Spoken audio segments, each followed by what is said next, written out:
Muy buenas noches, apreciados alumnos. En el día de hoy vamos a estar desarrollando la unidad número 3. Vamos a estar hablando cómo entender las diferencias individuales. Como bien sabemos, cada uno de los seres humanos tenemos una manera diferente de pensar, de razonar, de analizar, de tomar decisiones en nuestras vidas, por cuanto iremos viendo cuáles son algunos aspectos, factores, la personalidad que tenemos cada uno de nosotros, la inteligencia, las capacidades que tenemos, los valores que tenemos y estaremos viendo el día de hoy.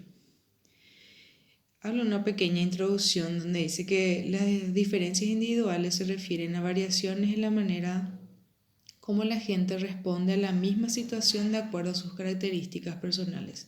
O sea que la característica personal de cada uno de nosotros es lo que nos hace ser diferentes, es lo que nos hace tener un pensamiento distinto a las demás personas.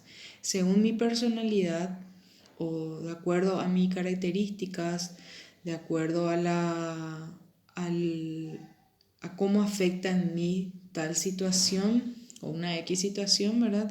Entonces mi manera de actuar va a ser diferente a los demás, ¿verdad? Hay situaciones que, por ejemplo, a algunas personas les toca más, a otras menos.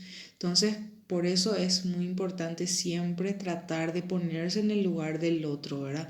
Para poder por lo menos tratar de comprender cómo te sentirías vos si estuvieras en el lugar de la otra persona, ¿verdad?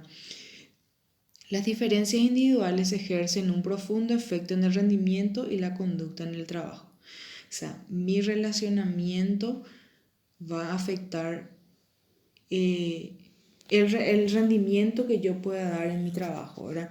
Si yo soy una persona conflictiva, una persona intolerante, entonces mi rendimiento va a ser mucho menos en mi lugar de trabajo. ¿Por qué? Porque va a afectar mi entorno. O sea, si yo no me llevo bien con mis compañeros de trabajo o yo no me llevo bien con mi jefe, nadie va a querer ayudarme, por ende mi rendimiento va a ser disminuido o inferior, ¿verdad? Da como ejemplo que algunas personas se concentran más tiempo y con más atención en su trabajo, por lo que son más productivas y su trabajo es de mayor calidad que los demás. Por eso depende mucho de la particularidad de cada persona, o sea, de qué importancia o cuánta atención le presta al trabajo que va realizando, entonces va a ser de mejor calidad. A mayor atención, mayor delicadeza en las cosas que hace, entonces siempre el rendimiento va a ser y la calidad superior. La personalidad. ¿Qué es la personalidad? Se refiere a aquellos patrones de conducta duraderos y recurrentes y tienden a expresarse en una amplia variedad de situaciones. O sea, la personalidad que cada uno tenemos es lo que nos lleva, ¿verdad? Son conductas o patrones que nosotros traemos, ¿verdad? Desde la niñez, desde nuestro nacimiento ya vamos formando una personalidad. Pero, ¿cuál es la ventaja de la personalidad que cada uno tenemos? Que con el tiempo uno puede ir mejorando. Si yo me doy cuenta que mi personalidad no me está ayudando en ciertas situaciones de mi vida, entonces yo tengo la posibilidad de modificarlo. No es algo de un día para el otro. Siempre va a ser un proceso por el que yo debo de pasar para que pueda yo ir mejorando, ¿verdad? La personalidad es lo que hace a uno único, o sea, cada uno de nosotros, dependiendo de la personalidad que tenemos, es lo que nos hace único e irrepetible, ¿verdad? La manera de hablar, la manera de caminar, nuestro aspecto físico, las conversaciones que tenemos, nuestros valores y nuestros conflictos internos son los que contribuyen a conformar nuestra personalidad. O sea, todo eso es lo que hace una persona, o lo que podemos decir, por ejemplo, hay personas que hablan claro, fuerte, entonces dicen la gente, esa persona tiene personalidad. O sea que esa persona, entonces tiene esa facilidad de hablar de manera fija, de manera vamos a decirlo, puede influenciar en las personas, entonces por eso generalmente se dice que tienen una personalidad. Entonces todo esto es lo que a nosotros nos hace un ser único. Nadie va a caminar igual que yo, nadie va a hablar igual que yo, nadie puede pensar de la misma manera que yo pienso. Entonces por eso es algo muy único, es algo muy personal e individual el tema de la personalidad. ¿Alguna vez se ha percatado de que cuando conoce bien a alguien puede identificar a dicha persona solo al escuchar sus pasos? Esto sucede porque mucha gente tiene una manera de andar característica. Si yo tengo un hermano o si yo tengo una amiga a quien yo conozco demasiado bien, o nuestra mamá, nuestro papá, nuestros hijos, desde lejos uno ya puede reconocerlo, ¿verdad? Por la manera que viene caminando la persona. Muchas veces nosotros no tenemos aún la visual, no le podemos todavía ver a la persona, pero escuchamos la manera que está caminando y está viniendo hacia nosotros. Entonces nosotros ya podemos saber quién es esa persona, ¿verdad? O sea, por los pasos, por la manera de caminar, uno ya puede reconocer a las personas. La forma de hablar, por la voz también es una manera de poder reconocerlo, ¿verdad? Entonces esos son algunos puntos que nos van dando, ¿verdad? O sea, las características que uno va teniendo y que eso ayuda a determinar a las personas a poder reconocerlo. Muchas veces también el tono de voz que le damos a las situaciones, por ejemplo, si yo estoy un poco nerviosa, mi tono de voz va a variar, ¿verdad? Va a modificarse un poco. Porque si yo estoy nerviosa, el tono de voz se torna un poco más alto, un poco más agresivo, ¿verdad? Entonces eso es lo que ya vamos viendo. Y la importancia de la personalidad en las relaciones con las personas dentro de las organizaciones mediante la descripción de 8 rasgos de la personalidad. Siempre la personalidad que tenemos o nos va a abrir puertas o nos va a cerrar puertas, dependiendo siempre de cada uno. Por eso es algo que uno debe de trabajar a profundidad. Cada uno debe trabajar para que su personalidad cada vez sea mejor, y si yo me doy cuenta de que me está afectando en algo, ir puliendo siempre. Y dentro de esto, dentro de lo que habla de la personalidad, ¿verdad? Como fuente de diferencias individuales, vamos a ir viendo, vamos a describir 8 rasgos de la personalidad. O sea que cada uno de nosotros siempre tenemos o tendemos a ciertos rasgos que hacen a nuestra personalidad única. ¿Cuáles serían estos rasgos? Primero habla de la actitud neurótica, ¿verdad? ¿Qué se hace una pregunta? Dice, soy estable y constante. Luego viene la extraversión, apertura a las experiencias, la afabilidad, la escrupulosidad, la vigilancia del propio comportamiento, toma de riesgo y búsqueda de emociones y el optimismo. Que vamos a ir hablando de cada uno de estos, ¿verdad? Y estos 8 factores tienen un impacto sustancial en las relaciones interpersonales y en el desarrollo del trabajo. O sea que si yo tengo cualquiera de estos factores o rasgos de personalidad, va a influir, como siempre digo, ¿verdad?, en el entorno laboral o en cualquier ámbito de mi vida, de nuestras vidas, ¿verdad? Ya sea el relacionamiento con mi pareja, ya sea el relacionamiento con mi familia, el relacionamiento profesional, que es lo que hoy en día es para nosotros, ¿verdad? De que se están preparando ustedes para una carrera profesional, entonces vamos a estar enfocándonos a eso, ¿verdad? También interpretar y el significado de estos factores nos va a ofrecer una información valiosa porque nos va a ayudar a identificar áreas importantes para el desarrollo personal. O sea que yo, estudiando estos rasgos, estos factores, voy a tratar de conocerme a mí misma un poco mejor, y también me va a ayudar a detectar de las personas con quienes yo estoy trabajando, qué tipo de rasgo o de factor de personalidad tiene esa persona, ¿verdad? Si yo más o menos detecto, ¿verdad?, conozco estos factores, entonces me va a ser de mucha utilidad para poder tratar con esas personas. Si bien dichos factores son en parte heredados, casi toda la gente puede mejorarlos siempre y cuando realice un esfuerzo consciente durante algún tiempo. O sea que todo entonces nuestros rasgos, nuestra personalidad es algo heredado, es algo que nosotros ya traemos. Pero como bien los dije, ya va a depender de cada uno de nosotros mejorarlos, ¿verdad? Ir puliendo en el transcurso de nuestras vidas. Vamos a hablar un poco de estos 8 factores, ¿verdad? El primer factor habla de la actitud neurótica. ¿Qué es lo que refleja la actitud neurótica? La inestabilidad emocional e identifica a la gente proclive a sufrir problemas psicológicos y a enfrentar las dificultades en formas improductivas.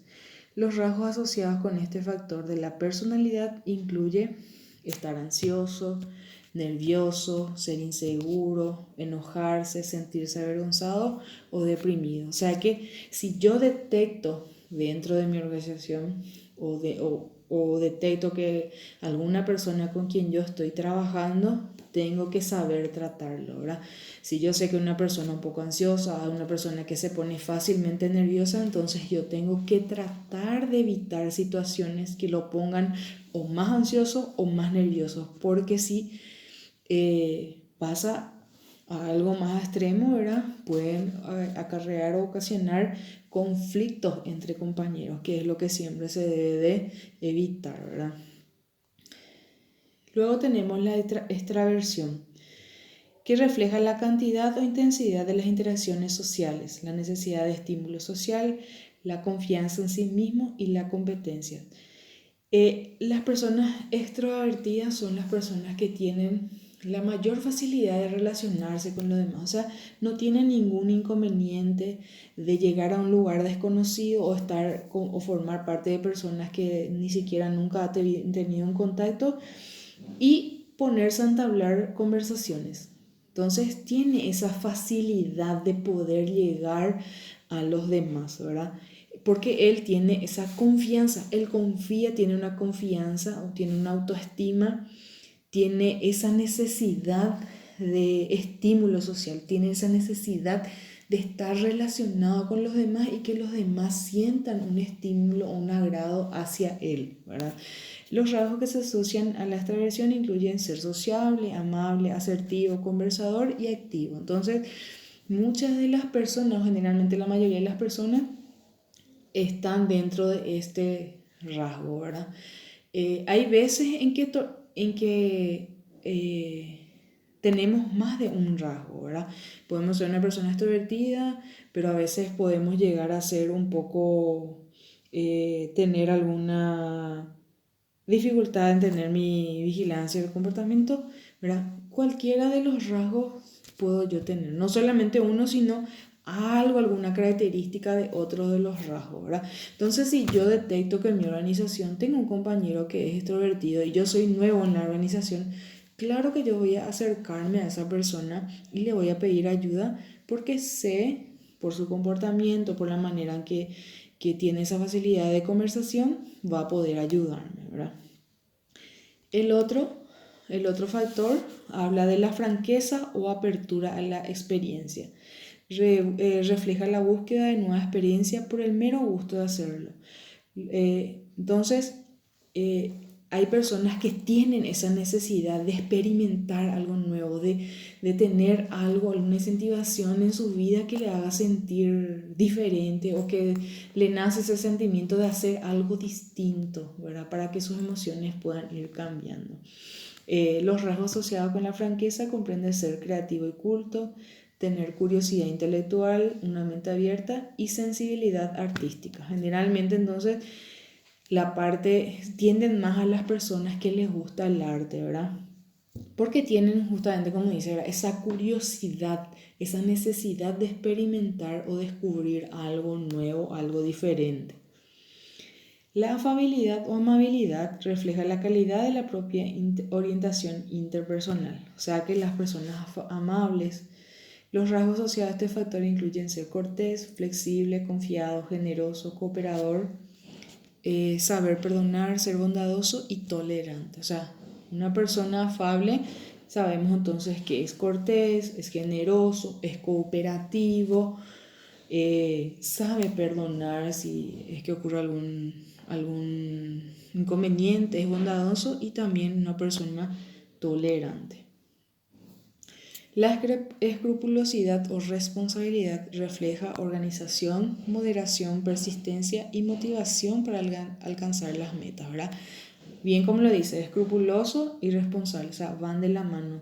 Una persona sumamente responsable, ¿verdad?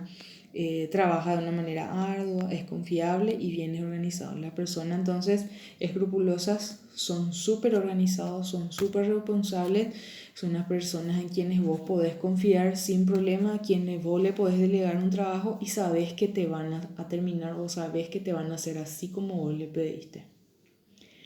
La vigilancia del propio comportamiento se refiere al proceso de observar y controlar la manera de cómo nos perciben los demás. O sea, generalmente yo creo que este rasgo muchos tenemos, o creo que la mayoría sí o sí, ¿verdad? Siempre al ser humano le gusta saber o le gusta detectar qué percepción tienen las demás personas o las terceras personas de nosotros, ¿verdad? ¿Qué piensa de mí fulano? ¿Qué piensan de mí? O sea, ¿cómo me ven a mí ante la sociedad, ante mi familia? Siempre tenemos un poco de eso, ¿verdad? Son quienes vigilan muy bien su propio comportamiento, son pragmáticos, o sea, pragmático quiere decir que son personas prácticas. Asumir riesgo y buscar emociones se refiere a la tendencia de correr riesgo e ir en pos de emociones. O sea, hay personas a quienes les gusta asumir los riesgos, que eso es una motivación, le busca una motivación para ellos, ¿verdad? Sentir esa emoción, esa adrenalina es principal para este tipo de personas, ¿verdad? Las personas que tienen una alta puntuación en estos rasgos de la personalidad buscan sensaciones que representen experiencias nuevas, intensas y complejas.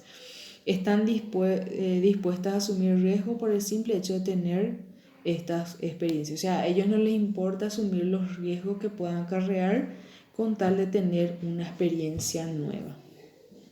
Y por último tenemos el optimismo, que se refiere a la tendencia de experimentar estados emocionales positivos. Siempre escuchamos, es una persona muy optimista, ¿verdad? O sea, es una persona positiva, que ante nuevas situaciones o ante situaciones futuras o situaciones que se van a venir o que van a llegar, ¿verdad?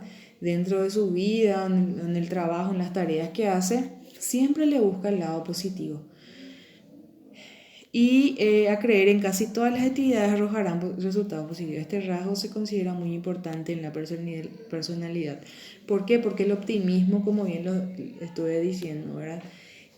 Busca siempre el lado positivo de las cosas. Por más de que quizás muchas veces nos salgan mal o se escape de nuestras manos situaciones que decimos, ¿por qué a mí? ¿Qué hice para merecer? Decimos muchas veces, ¿verdad? Pero cada situación, cada caída, cada fracaso, cada golpe que nosotros vamos recibiendo en el transcurso de nuestras vidas, siempre tenemos que buscarle algo positivo, ¿verdad? Si hoy no logré lo que yo estaba propuesta o me propuse a conseguir, bueno, que sea un motivo no para dejar de lado o cambiar, sino que justamente esa caída a mí me ayude a levantar y ser mejor cada día, ¿verdad? Entonces, las personas optimistas es esto, ellos ven o le buscan siempre el lado positivo a las situaciones por más feas por las que van pasando, ¿verdad? Entonces, estos son los 8 factores que estuvimos viendo. Según el trabajo que uno va realizando dentro de su vida, como bien les dije, ¿verdad?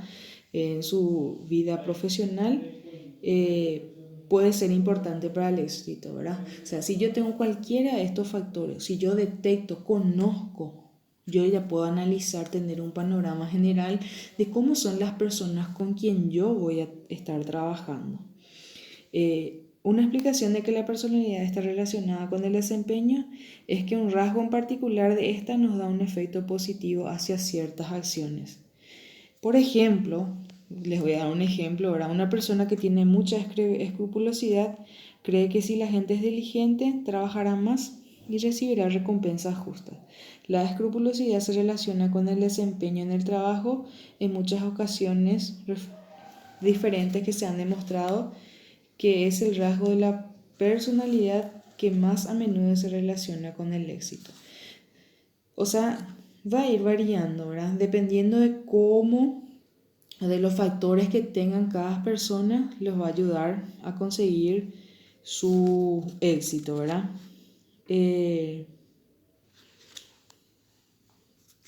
Estilos cognitivos. Dentro de lo que estuvimos viendo ya, están los estilos cognitivos. ¿Y qué son los estilos cognitivos? La manera de resolver los problemas. Es lo que se llaman los estilos cognitivos, ¿verdad? El conocimiento de estos estilos cognitivos nos puede ayudar a relacionarnos mejor con la gente, ya que podemos apreciar mejor la forma en que toman sus decisiones, ¿verdad? O sea, entonces, si yo sé la manera de que tiene de resolver un compañero o mi jefe algún problema, entonces en eso me va a ayudar.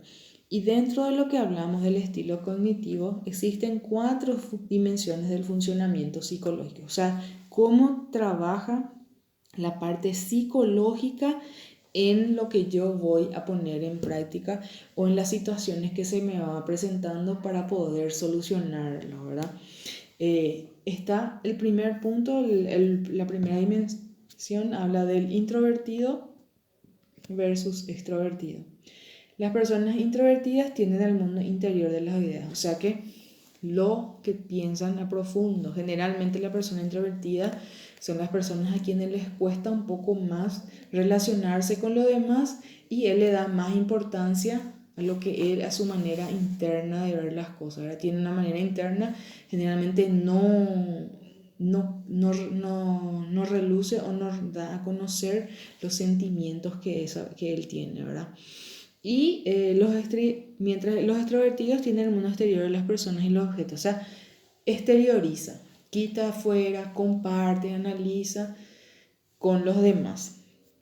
Luego la otra dimensión habla de pensamiento versus sentimiento. Las personas que piensan prefieren tomar decisiones en forma lógica, ellos se basan en hechos, en cifras, ¿verdad? Siempre tratando de manera lógica, buscando una solución, ¿verdad?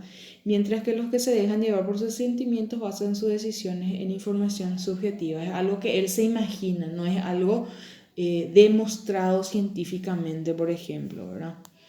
La otra dimensión habla de razón versus intuición. Los individuos racionales prefieren concentrarse en los detalles, mientras que los intuitivos prefieren concentrarse en los aspectos grandes. O sea, la razón entonces en los detalles, en las situaciones, cada detalle para él es sumamente importante, y los intuitivos sí que de una manera, en un aspecto en general nomás, no es que va detallando ni se va concentrando en un punto específico. Luego está la cuarta dimensión que habla de juicio versus percepción. Los juiciosos buscan resolver los problemas, mientras que los perceptivos son relativamente flexibles y buscan más información. O sea, entonces resuelven los problemas los juiciosos, ¿verdad? Y los que son perceptivos buscan primero una información.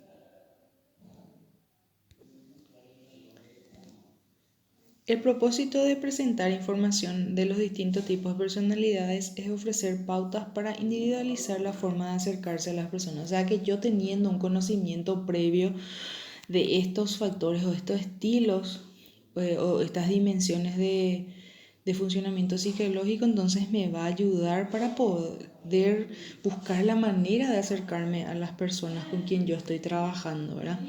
El fin de individualizar el acercamiento es contribuir a una mejor relación laboral o establecer una buena relación con la otra persona. Siempre si yo tengo un conocimiento previo o si yo le analizo a las personas, yo ya conozco, ya sé qué es lo que les gusta o sé qué es lo que les disgusta, entonces yo voy a hacer, si yo soy una persona que quiero tener un buen relacionamiento en mi entorno laboral, entonces yo ya sé qué es lo que debo, qué detalles yo debo de cuidar, porque sé que esa persona o se va a sentir ofendida o no le va a gustar, ¿verdad? Para que coincida su manera de abordar a una persona con un tipo de personalidad determinado, primero debe llegar a un diagnóstico diagnóstico aproximado de la personalidad del individuo. Así como les dije, siempre tener primero un diagnóstico aproximado, ¿verdad? Uno al entablar una conversación o al relacionarse cada vez más con los compañeros de trabajo o con mi jefe mismo, entonces yo ya voy a tener una idea de cómo es esa persona. Luego también vamos a estar hablando de la capacidad intelectual o la inteligencia. Todos los seres humanos somos inteligentes, todos tenemos la inteligencia. Tenemos la inteligencia que lo traemos desde la concepción, ¿verdad? Pero ¿qué pasa? Cada uno otra vez tenemos una inteligencia diferente de uno del otro. Cada uno tenemos cierta inteligencia que se aboca, ya sea, por ejemplo, hay personas que son mucho más inteligentes con los números, otro con las lecturas, con las comprensión lectoras, ¿verdad? Otros son mucho más inteligentes o están preparados o se inclinan hacia el arte, ¿verdad? Entonces, vamos a hablar qué es la capacidad intelectual o la inteligencia.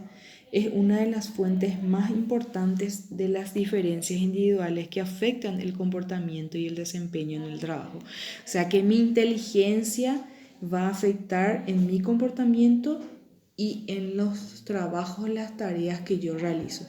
Porque si yo soy una persona, ponele con un coeficiente intelectual superior y me dan un trabajo, como ejemplo les voy a dar, de hacer un trabajo repetitivo, un trabajo simple, ¿qué va a pasar conmigo? Yo me voy a aburrir muy rápido. Que hay muchas veces que pasa eso, que vos sabés que una persona es sumamente inteligente, empieza a trabajar, ¿verdad? En una empresa, pero al corto tiempo esa persona sale. ¿Por qué? Muchas veces la gente no analiza en ese punto, ¿verdad? Y dice, seguro que habrá tenido algún problema, algún inconveniente. Entonces, la inteligencia es la capacidad de adquirir y aplicar conocimientos, incluyendo la solución de problemas, ¿verdad? O sea, dependiendo de cómo yo tengo desarrollado mi inteligencia, eso a mí me va a facilitar o ayudar para que yo pueda tener esa facilidad de dar soluciones a los problemas que me van surgiendo, ¿verdad? Las personas inteligentes pueden resolver mejor los problemas complejos. A mayor inteligencia o mayor desarrollo de inteligencia que tenga la persona, los problemas más complejos, más difíciles, a ellos les va a ser más fácil de poder resolverlos, ¿verdad? Entender la naturaleza de la inteligencia contribuye a tener relaciones con las personas eficientes en el lugar de trabajo. Si a mí me surge algún inconveniente que yo no pueda solucionar, no pueda resolverlo, entonces yo voy a ver quién de las personas con quien yo estoy trabajando tenga una inteligencia superior, ¿verdad? Para que yo pueda pedir ayuda a esa persona, porque yo sé que si yo le pido ayuda a esa persona, ella me va a poder ayudar a solucionarlo, ¿verdad? La evaluación que se haga de inteligencia de alguien puede influir en la manera de relacionarse con dicha persona. Por ejemplo, si usted considera que alguien es inteligente, tratará de buscar su opinión acerca de un problema difícil, ¿verdad? Entonces, a eso es lo que me va a ayudar a que yo también tenga un diagnóstico, un panorama de poder detectar quién es una persona con desarrollo intelectual más avanzado que los demás o que más avanzado que mi inteligencia, ¿verdad? Dentro de lo que habla la capacidad intelectual, tenemos que ver que hay 4 aspectos importantes de la capacidad intelectual o inteligencia. ¿Cuáles son esos 4 aspectos? El primer aspecto habla del componente de la inteligencia tradicional, luego está la inteligencia práctica, la inteligencia múltiple y la inteligencia emocional. Vamos a estar hablando de cada uno de estos aspectos, vamos a estar viendo. El primer componente de la inteligencia tradicional. Dentro del componente de la inteligencia tradicional, los datos sugieren que la inteligencia consiste o se divide en 2 factores. Vamos a llamarlo factor G que es el general, y factor S, que son los especiales, que contribuyen a la capacidad para resolver problemas, ¿verdad? Siempre las personas tenemos un factor general, un conocimiento general de ciertas situaciones o de ciertos actos que se van dando. Pero por eso habla de los factores especiales, que muchas veces las personas se capacitan en ciertas áreas, ¿verdad? Por ejemplo, yo soy un poco más lenta en los números, pero tengo un compañero que vuela con los números. Esa es una capacidad, ya es un factor especial que él tiene, ¿verdad?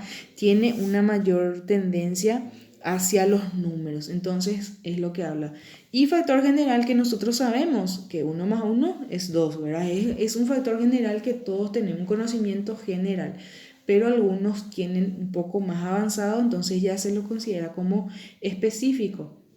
Y es lo que contribuye, ¿verdad?, a la capacidad para resolver los problemas, ¿verdad?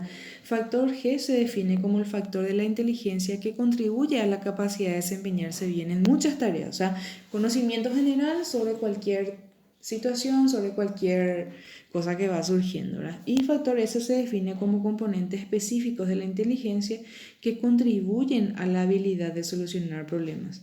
Y son 7. Entonces, dentro de la competencia de la inteligencia tradicional, está el factor G, el que es el general, y el factor S, que es el específico. Y dentro de eso se encuentran, ¿verdad?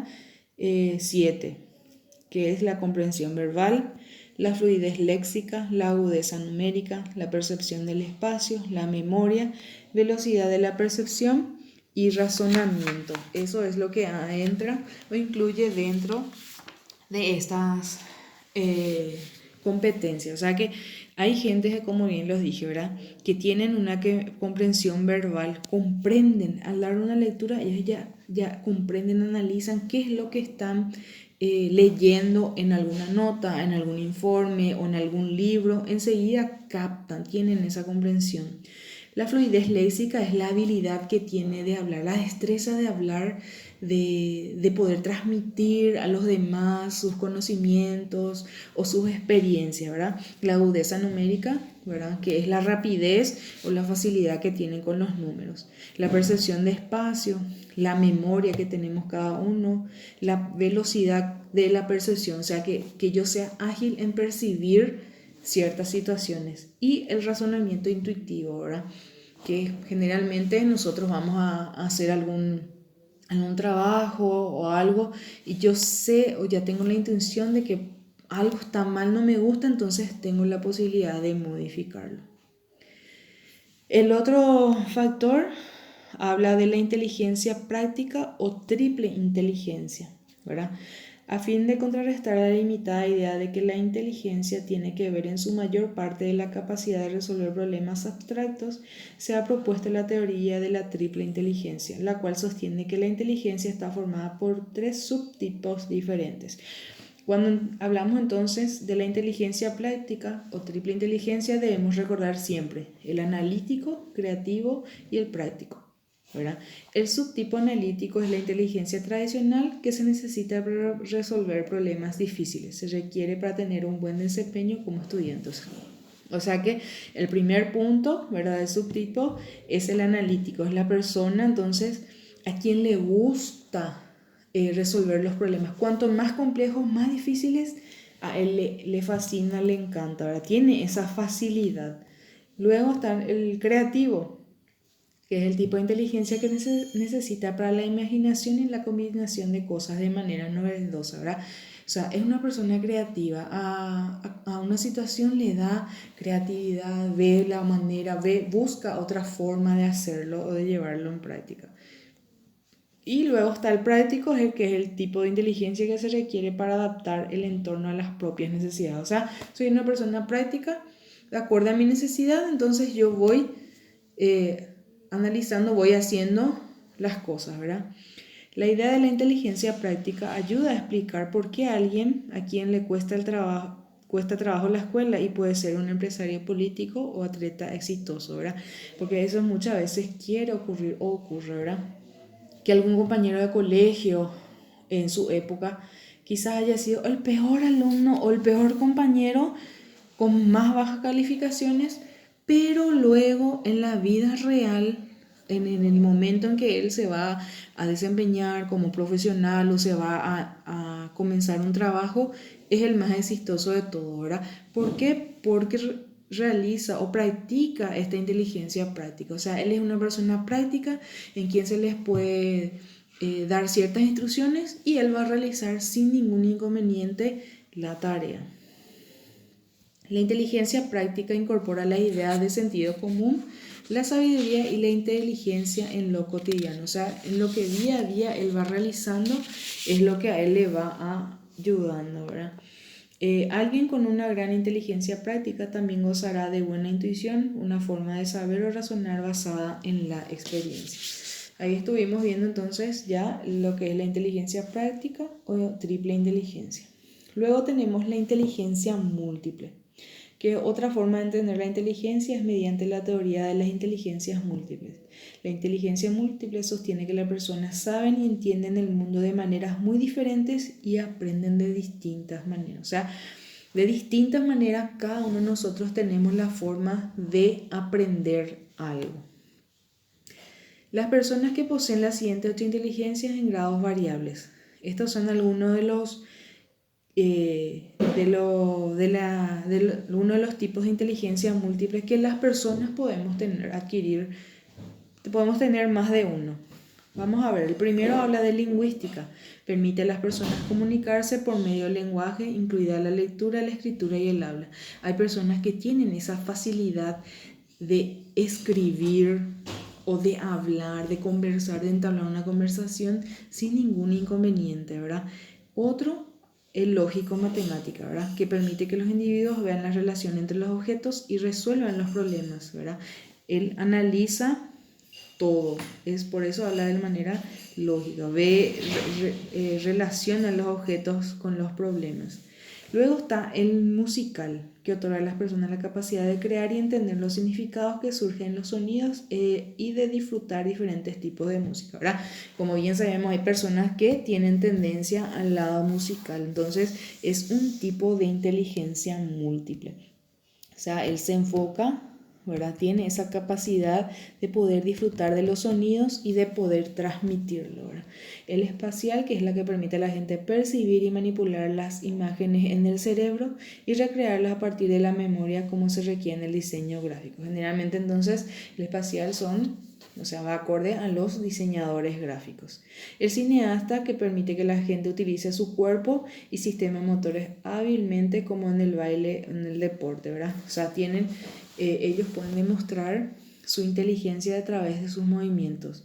Como ya dicen, los deportistas, los bailarines son los que entran dentro de este grupo. Intrapersonal permite que las personas distingan entre sus propios sentimientos y adquiera conocimiento preciso de sí mismo. Por eso habla intra, algo interno, algo dentro de cada uno de nosotros. Interpersonal, que hace posible que las personas reconozcan y distingan entre los sentimientos, los motivos y las intenciones de los demás. A ella es lo contrario, lo que yo percibo con los demás. El intrapersonal es algo interno, algo como yo veo las cosas. Y el interpersonal ya es lo que distingue el sentimiento de cada una de las personas con quien yo me relaciono. Luego está el naturalista, que permite que las personas diferencien, clasifiquen y empleen diversas características del entorno físico exterior. O sea, qué es lo que hace según el espacio. Y luego tenemos la inteligencia emocional. La inteligencia emocional es la facilidad o el grado que tenemos cada uno de nosotros de poder enfrentar ciertas situaciones, ¿verdad? O sea, que poder controlar las emociones internas que tenemos cada uno de nosotros, ¿verdad?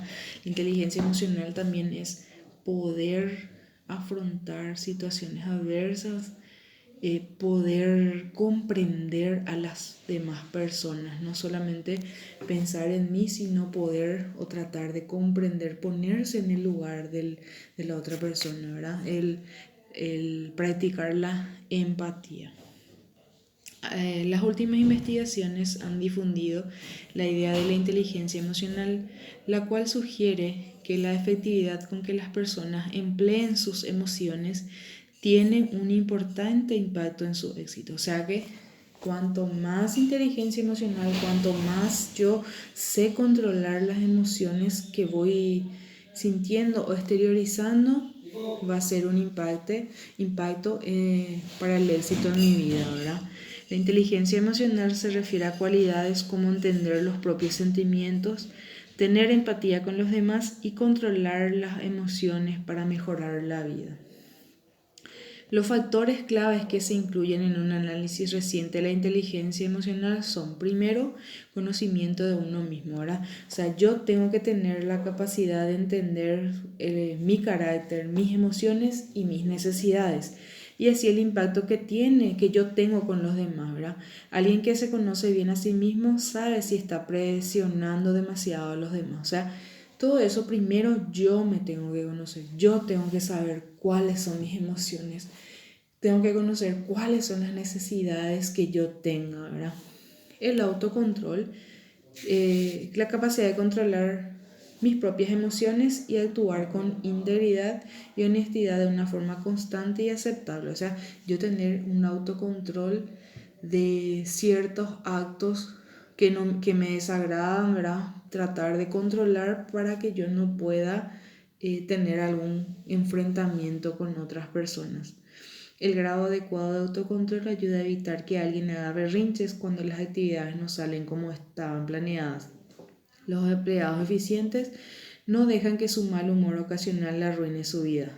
Si no pueden superar su mal humor, comunican su problema a sus colegas y les dice cuánto puede durar, ¿verdad? Que eso es algo que muchas veces ciertos problemas familiares, por ejemplo, llevamos al trabajo. Eso es dependiendo del grado de autocontrol que yo tengo para poder lidiar con eso. O sea, los trabajos o los problemas familiares, tratar de no involucrar con el trabajo laboral o viceversa, porque muchas veces, ¿qué ocurre? Tenemos problemas o inconvenientes en nuestro lugar de trabajo y vamos a nuestras casas con cierta frustración, enojo, rabia, y eso acarrea un problema en el relacionamiento con mi familia, ¿verdad? Yo me voy malhumorado, mis hijos o mi esposa o mis padres quieren entablar una conversación y yo puedo llegar sin querer a reaccionar y lastimarlos, ¿verdad?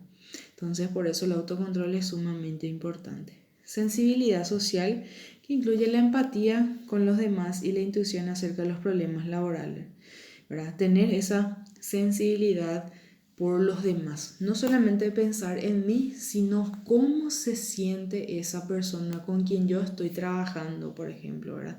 Un líder de equipo con sensibilidad social o empatía podrá valorar si algún miembro del equipo posee entusiasmo suficiente por un proyecto para asignarlo a él. Otra faceta de la sensibilidad social es la capacidad de interpretar la comunicación no verbal, como los ceños fruncidos o las sonrisas. El jefe con habilidad social tendrá en consideración la reacción más probable de los integrantes del grupo antes de tomar cualquier decisión que le afecte, ¿verdad?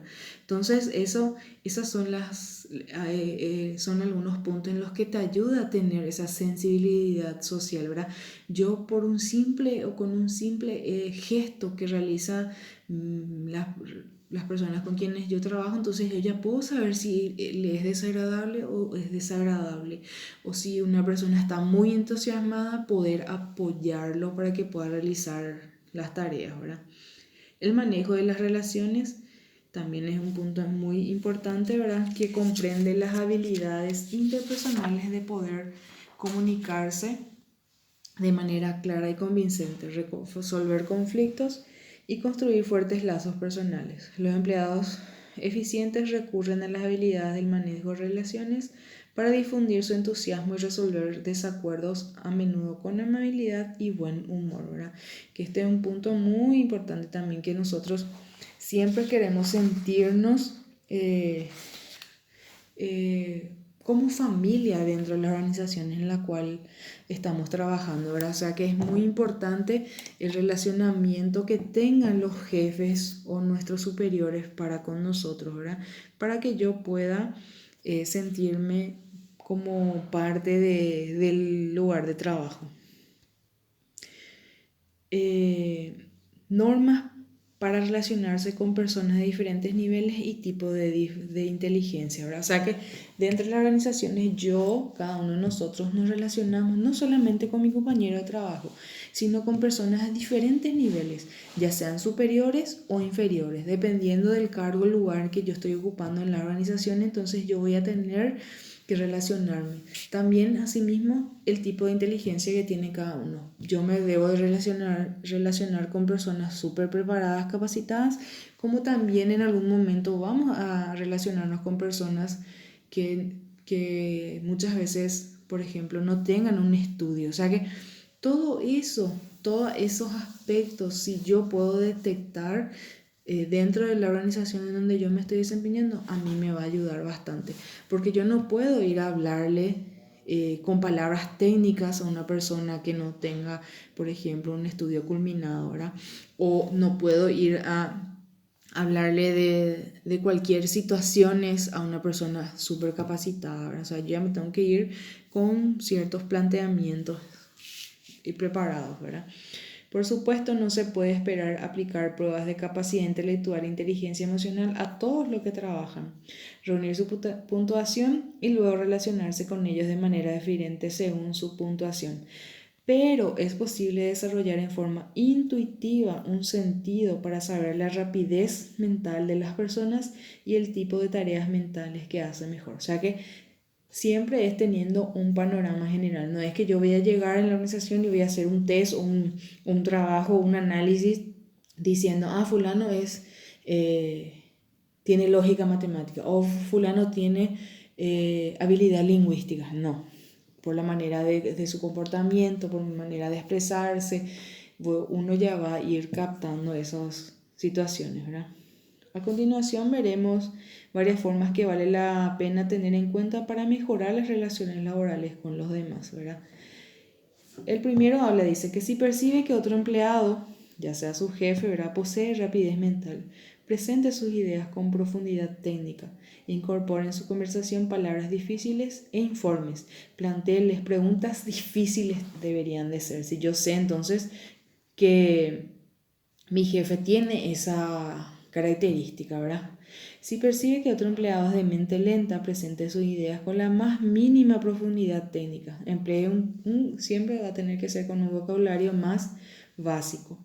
Si percibe que a otro empleado le encanta el manejo de los números, emplee información cuantitativa cuando intente persuadirlo, en vez de usar frases como la mayoría de la gente diga cerca del 65% de las personas, por ejemplo, ¿verdad? Si percibe que otro empleado tiene gran inteligencia creativa, pídale su opinión sobre problemas que requieren una solución creativa. Emplea informaciones como hay un problema que requiere una mente creativa, así que recurrí a ti, ¿verdad? Una manera de incentivar también a las personas. Y el otro punto habla si percibe que otro empleado tiene poca inteligencia emocional, explíquele con claridad sus sentimientos y actitudes. Quizás la persona no entienda el uso de señas y expresiones. Otro punto importante o otro factor del comportamiento dentro del trabajo son los valores y las creencias que tenemos cada una de las personas, ¿verdad? ¿Qué es un valor? Es la importancia que la persona le adjudica a algo. O sea, ¿qué es lo que a mí me da valor o qué es lo que a mí me inculca ser como soy o ciertos valores que se me inculcó durante mi crecimiento, ¿verdad? Los valores están ligados a la creencia de que el modo como uno se conduce es mejor que cualquier otra forma de conducirse, ¿verdad? Es lo que nos hace diferente. La ética es una parte tan importante de las relaciones de las personas en las organizaciones también, ¿verdad?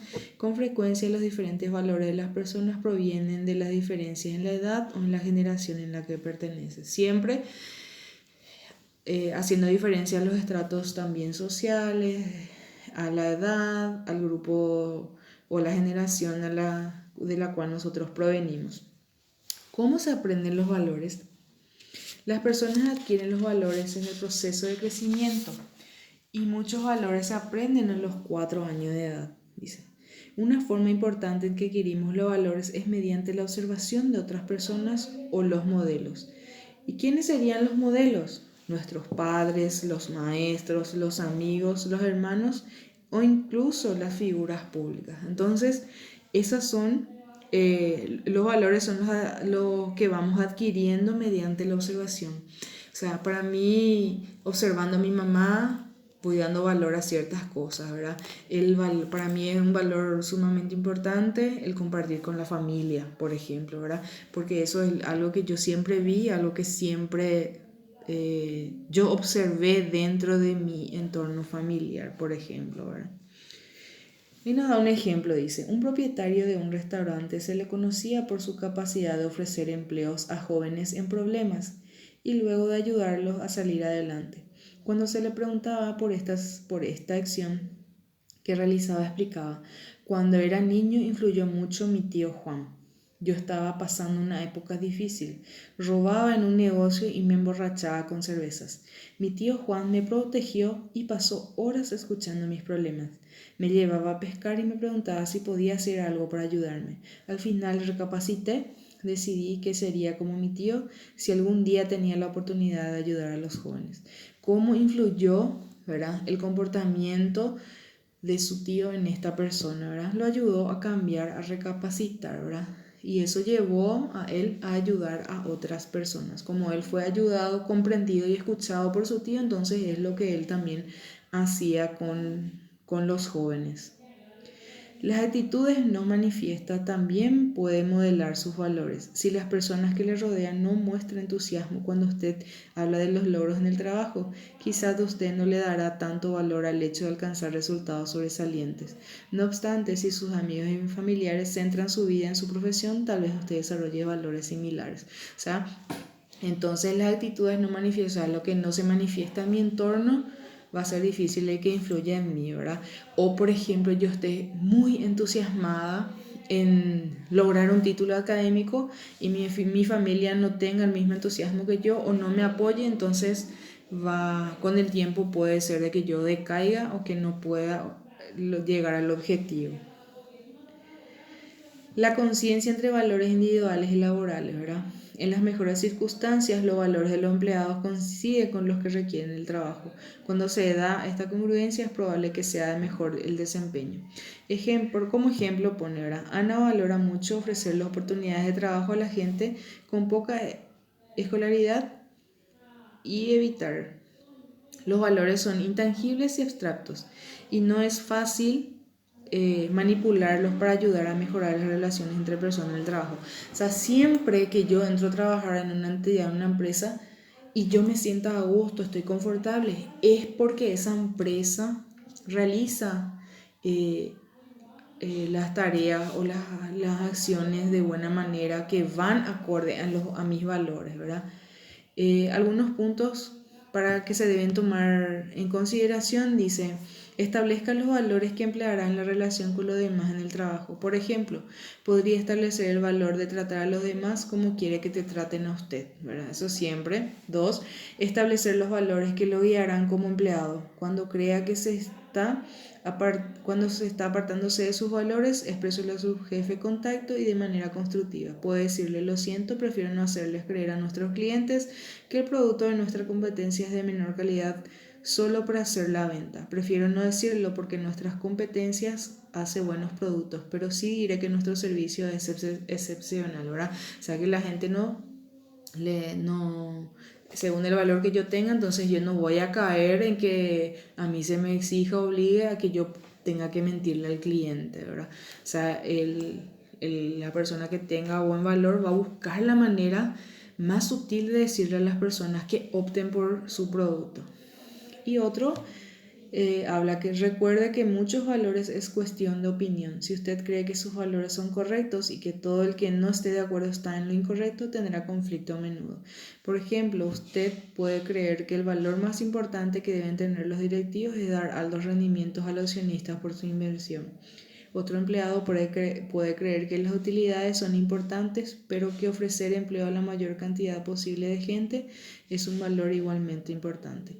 Ambos tienen razón, pero ninguno está en lo incorrecto o lo correcto. Así mejor hablar de estas diferencias en vez de guardar rencor por ellas, ¿verdad?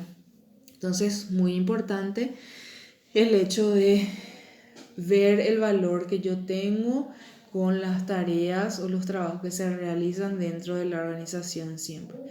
Y estos son algunos puntos, entonces ahí concluimos lo que es esta unidad en lo que hablamos, ¿verdad? De manera resumida, hablamos de los 8 factores, de las dimensiones y de la capacidad intelectual o la inteligencia de los seres humanos. Que tengan todos muy buenas noches. Estaremos continuando en la siguiente clase.